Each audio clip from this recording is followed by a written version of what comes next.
Ya, kebut proyek strategis nasional itulah yang menjadi topik kita pada Hot Ekonomi kali ini, dan tadi kita sudah coba untuk membreakdownnya, tapi saya ingin lebih fokus begitu. Soal regulasi yang ramah investasi. Kalau kita bicara soal investasi kan pasti yang ditanya tadi Pak Ridwan bilang masalah kepastian hukum, terus apakah memang sampai saat ini suntikan-suntikan fiskal kita sudah cukup ramah investasi, kemudian dari sisi institusi kita seperti apa, regulasi kita seperti apa, dan juga soal SDM. Kan kita tahu bahwa fokus pemerintah saat ini SDM itu lagi terus ditingkatkan. Berpengaruhkah ini terhadap proyek infrastruktur kita nanti? Pastinya berpengaruh ya SDM. Pertama kita bisa lihat kalau secara data memang ketersediaan tenaga teknis kita kalau udah pakai datanya Persatuan Insinyur Indonesia di antara 1.000 orang Indonesia ini hanya ada 3 insinyurnya gitu. Walaupun itu tidak mengatakan sebagaimana secara keseluruhan, ya paling tidak itulah gambaran umumnya. Artinya kalau kita mau membangun kan kita perlu tenaga kerja dari level itu.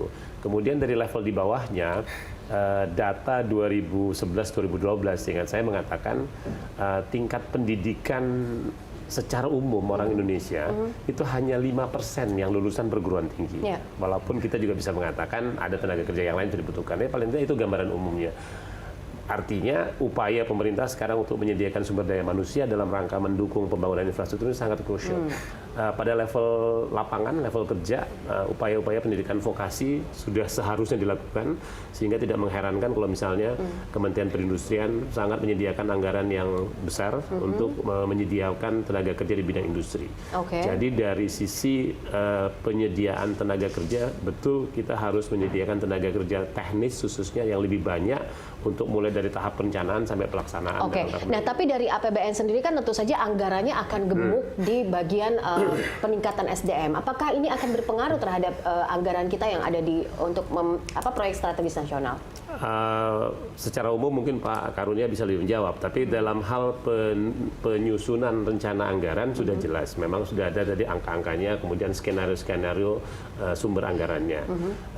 Sudah pasti kalau kita geser ke pendidikan dan juga sekarang kan ada kesejahteraan sosial juga menjadi prioritas, sehingga kita harus lebih banyak lagi mencari sumber-sumber dana dari luar. Tadi saya sempat singgung sedikit bahwa upaya kita untuk mendatangkan investor harus dilihat sebagai bagian dari untuk membuka diri dalam rangka pembangunan di dalam.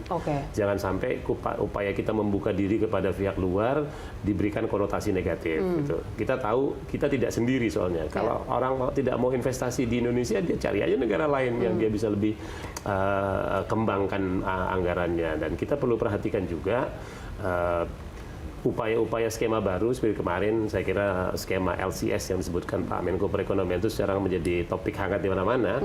Itu adalah upaya untuk mengatakan kalau kita punya infrastruktur yang sudah operasional, sudah bagus, mari kita gulirkan supaya dia juga mendatangkan uang baru gitu. Nah, upaya seperti itu harus kita lakukan.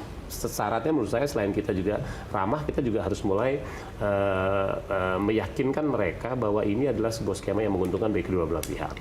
Baik.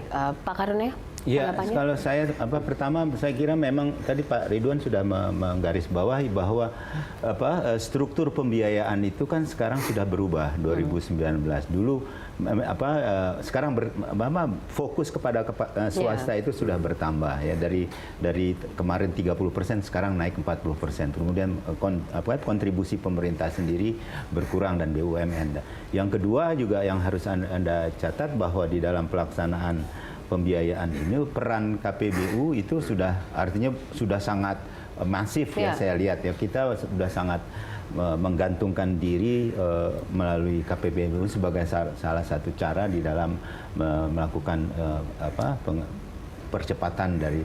Nah terus hal yang satu lain yang menurut saya tadi, satu hal yang saya juga ingin berikan catatan dalam soal lokasi. Saya perhatikan dari data ini agak menarik, saya agak nyimpang. Dari lokasi itu saya perhatikan walaupun jumlah proyeknya 89 itu banyak ke Jawa, tapi dari sisi nilai saya lihat nggak terlalu banyak. Ini satu catatan juga yang menarik, yang jangan dipolitisir begitu ya. Artinya saya lihat dari 17 di Kalimantan, 12 di Maluku, Papua, itu jumlahnya masing-masing setengah dari jumlah total 89 proyek di Jawa. Ini menurut saya itu jadi artinya apa? Bahwa kemungkinan ini dalam distribusi proyek-proyek strategi saja, itu yang saya ngelihat.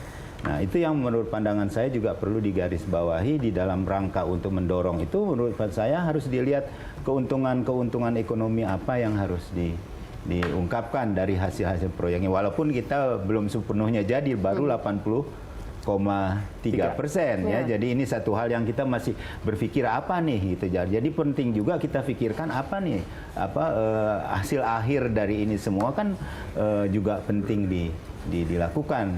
Itu menurut pandangan saya yang jadi catatan penting dalam hubungannya dengan SDM. Saya rasa memang jelas ya bahwa kondisi SDM kita dalam infrastruktur itu masih jauh ketinggalan ya. Kalau misalnya tadi dikatakan 3 sampai 1000, walaupun saya agak ini, tetapi barangkali benar bahwa masalah ini penting juga dengan adanya itu juga. Tadi Anda tanya di awal tentang kemanfaatan, barangkali dengan adanya infrastruktur ini orang-orang Indonesia kualitas SDM-nya banyak jadi tukang insinyur lebih banyak barangkali. Ya, jadi kayak seperti itu. Saya kira ada negatif side, ada positif side dari pengembangan infrastruktur ini. Oke, jadi bisa menimbulkan simpul-simpul produksi ekonomi baru dan pertumbuhan ekonomi baru. Pak Ridwan, kita lihat kan bahwa ini akan direncanakan kembali 2020 hingga 2024. Fokusnya seperti apa nanti arah eksekusi PSN?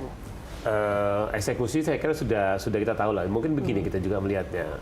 PSN ini kan banyak kemudahan di awal yang diberikan, gitu ya. Misalnya AMDAL boleh dilakukan paralel dan lain-lain. Jadi memang harus diselesaikan, tapi kemudahannya diberikan. Konsekuensinya memang ketika dia berjalan, ada saja masalah-masalah dalam perjalanan yang terjadi. Nah, ini ada konsekuensi. Namun, kalau kita lihat ke depan, saya kira Presiden sudah jelas arahannya, supaya infrastruktur ini memberikan makna lebih besar, dia harus terhubung dengan sentra-sentra ekonomi.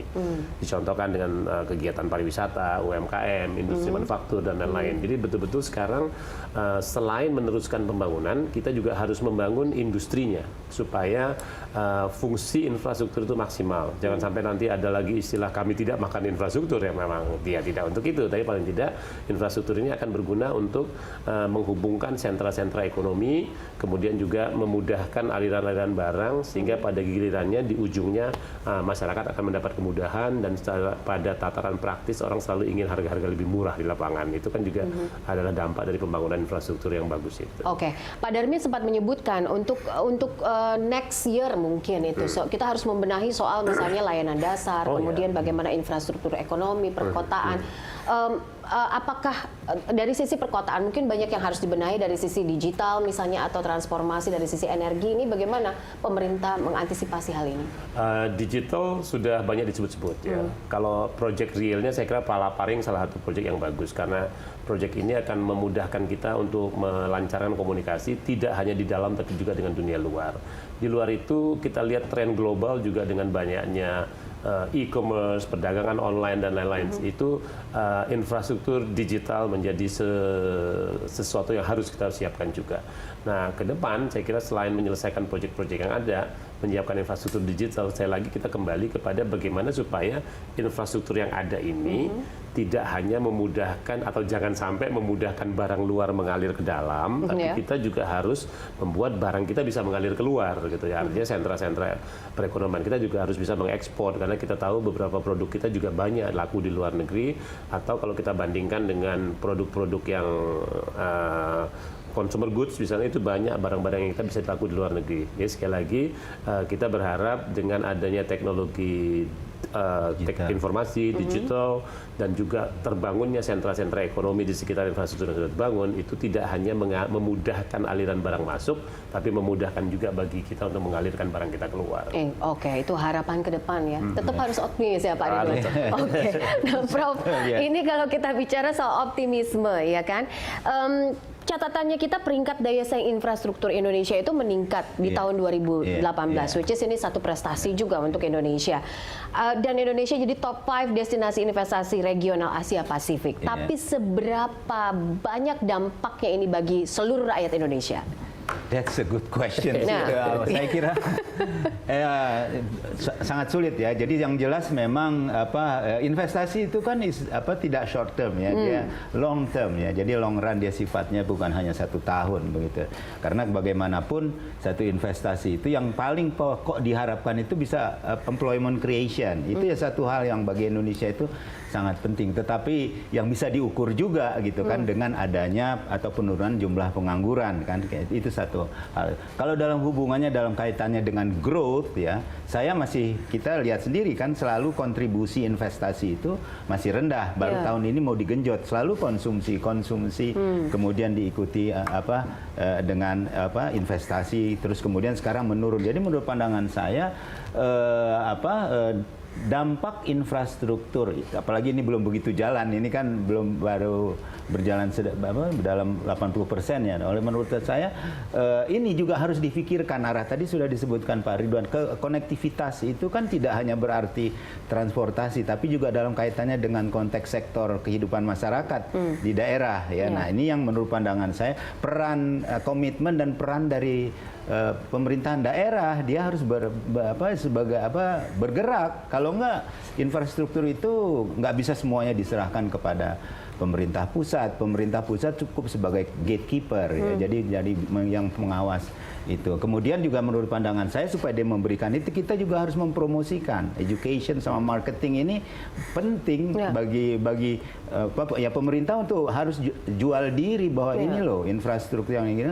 Kemudian juga kalau memang tadi ada LCS, saya kira itu hal yang menarik, tetapi juga harus hati-hati, jangan sampai apa yang tadi dipersoalkan oleh Pak Ridwan akan menjual negara itu akan terjadi gitu kan. Ini satu hal ya yang menurut pandangan saya satu jadi catatan penting. Jadi menurut pandangan saya belum banyak yang bisa dilihat ya dalam arti positif ya secara langsung, tetapi kalau kita bicara employment creation sudah banyak ada terserah paling tidak ya lapangan kerja untuk sektor konstruksi sama konsumsi. Dari sektor konstruksi itu kalau saya lihat lebih besar dibandingkan yang bukan non bangunan, itu menurun konsumsi, tapi untuk bangunan meningkat ya, data dari Bank Indonesia ya, tapi saya nggak tahu persis angkanya 7% atau berapa persen. Baik, oke.